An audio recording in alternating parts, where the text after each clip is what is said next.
Assalamualaikum warahmatullahi wabarakatuh. Waalaikumsalam warahmatullahi wabarakatuh. Berkata Sayyidul Fatihah.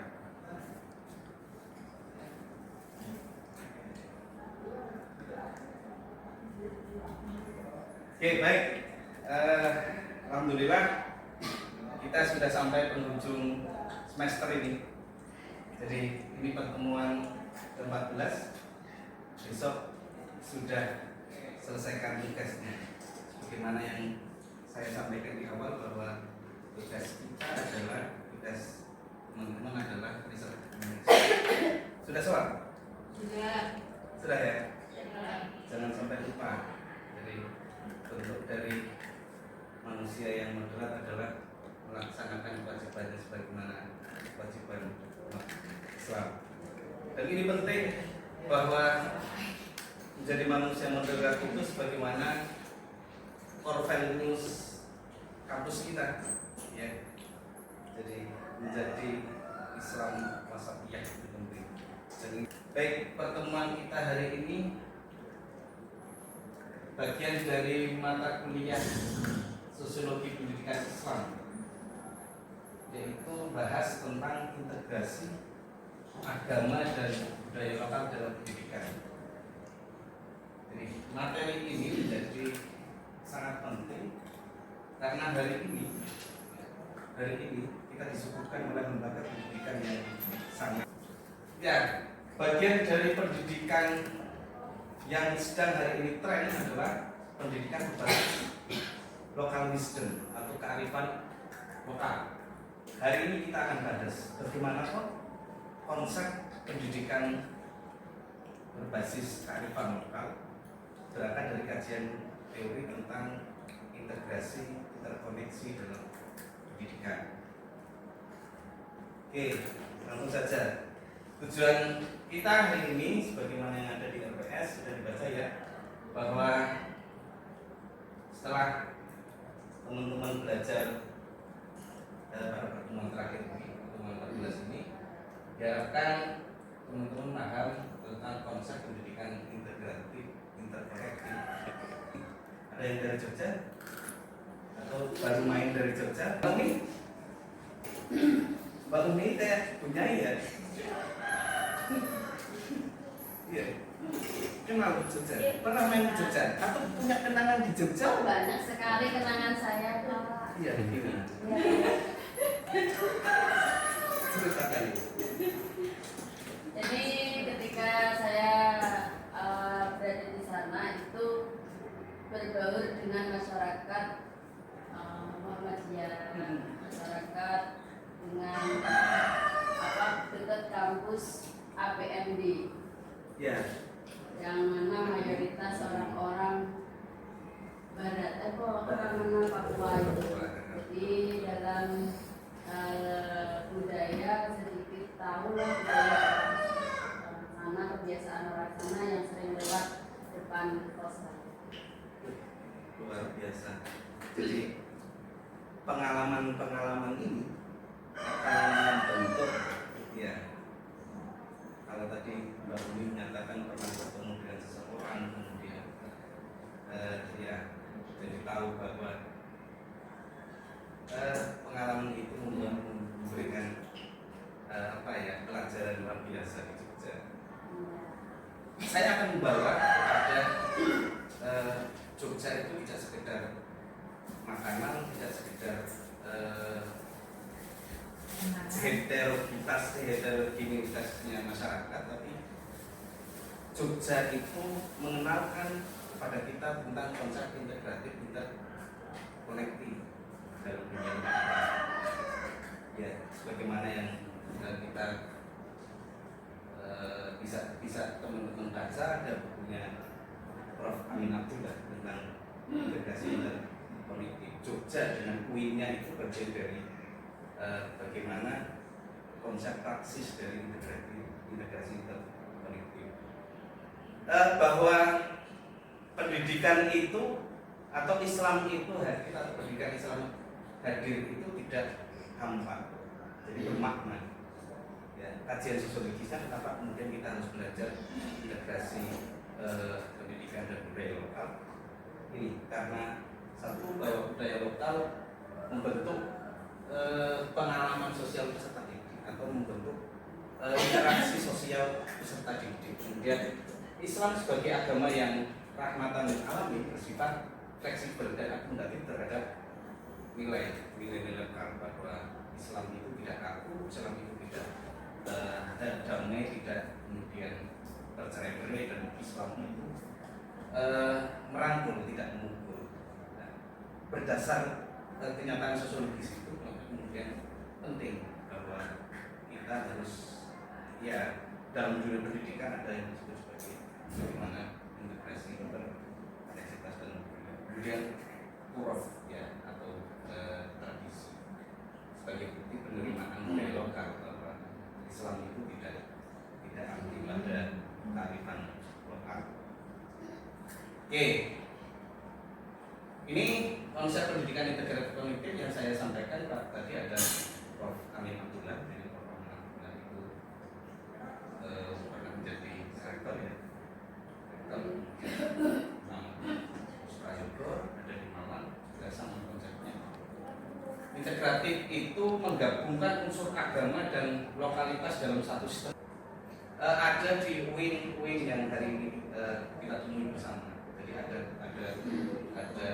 unsur pendidikan agama, kemudian ada unsur pendidikan lokal. Kalau dalam konteks kampus kita ada mata kuliah Islam dan budaya lokal. Ya, ada mata kuliah Islam budaya lokal yang kebetulan diampu oleh Dr. Kais ya, Kais Arifah ya, atau Kais. Ini bagian dari bukti bahwa pendidikan kita itu sudah mengakomodasi konsep integrasi. Oke. Lanjutnya ini konektif menghubungkan elemen pendidikan, kurikulum, metode, tujuan dengan konteks kultural tadi. Contoh yang sudah kita sampaikan tadi. Kemudian pendidikan Islam harus menghindari dikotomi antara ilmu agama dan sosial suku ketika teman-teman sekolah, ya. Karena sekolah bangun SMA, MA. Kalau melihat anak-anak SMA ya, udah pernah melihat. Masya Allah. Oh iya berarti ya.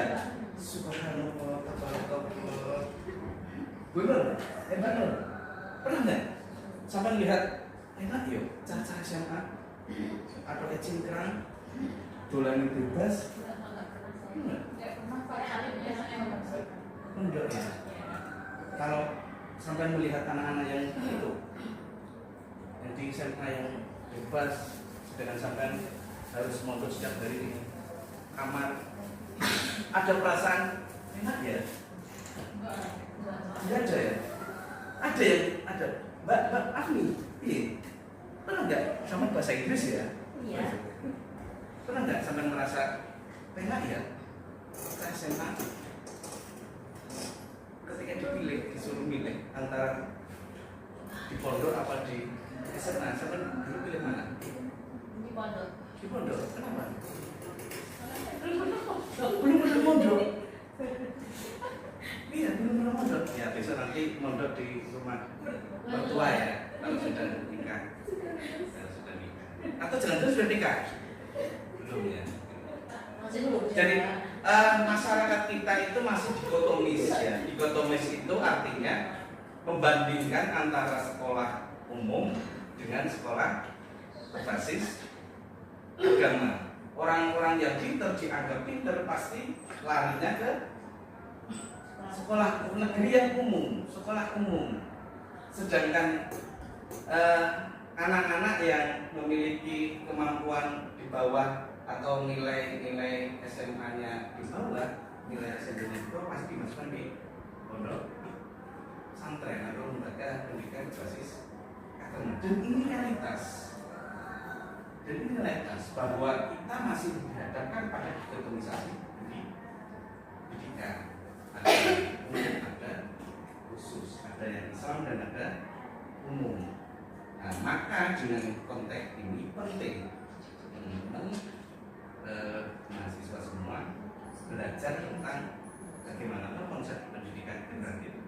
bagaimana tuh pendidikan itu harus mengakomodir semua perbedaan. Oke, itu ada pertanyaan sebelum kita lanjutkan? Atau saya tanya nih?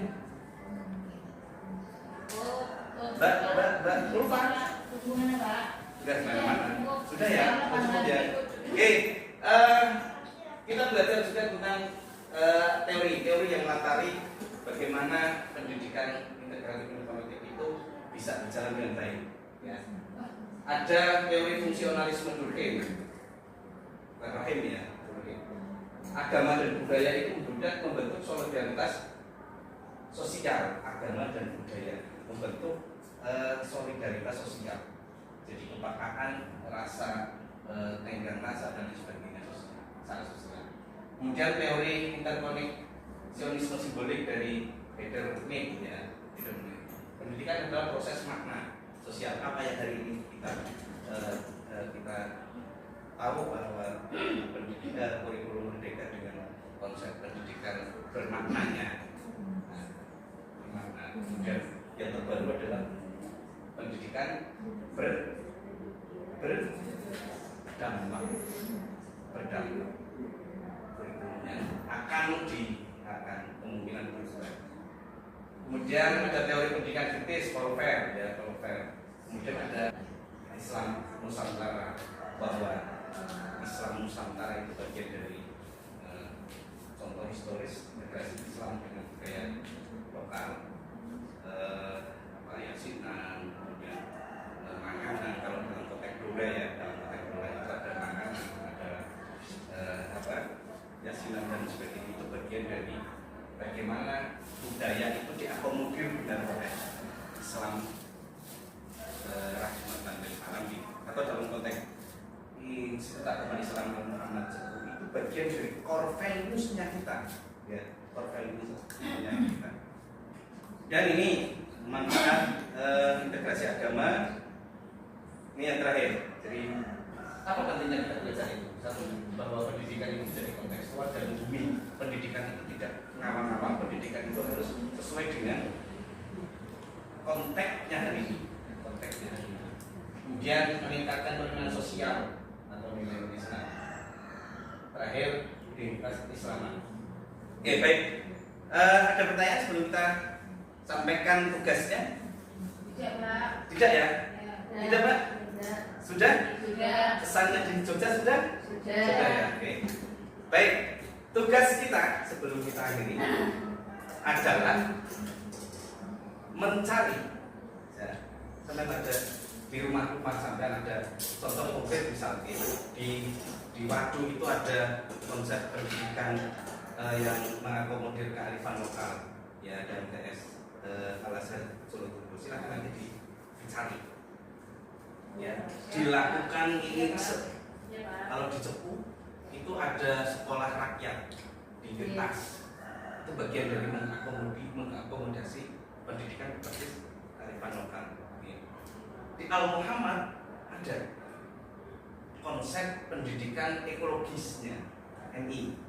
Silakan nanti dibagi. Ada berapa ini? 10 kita bagi 3 kelompok, ya. Ya, kelompok sekarang berhitung dari Mbak Umi. 1, 2, 3. 1, 2, 3. Oke, sini saya menyampaikan bahwa menjadi pribadi yang mengakomodir, menghormati perbedaan itu penting, ya. Nilai-nilai moderasi harus kita bumikan. Bagaimana core values-nya kampus kita bisa terapkan bersama Muhammad Sepuh dengan ukhuwahnya. Oke, semoga kita bisa menjadi orang yang bermanfaat. Oke, kita tutup pertemuan hari ini. Barakatul Sayyidul Fatihah.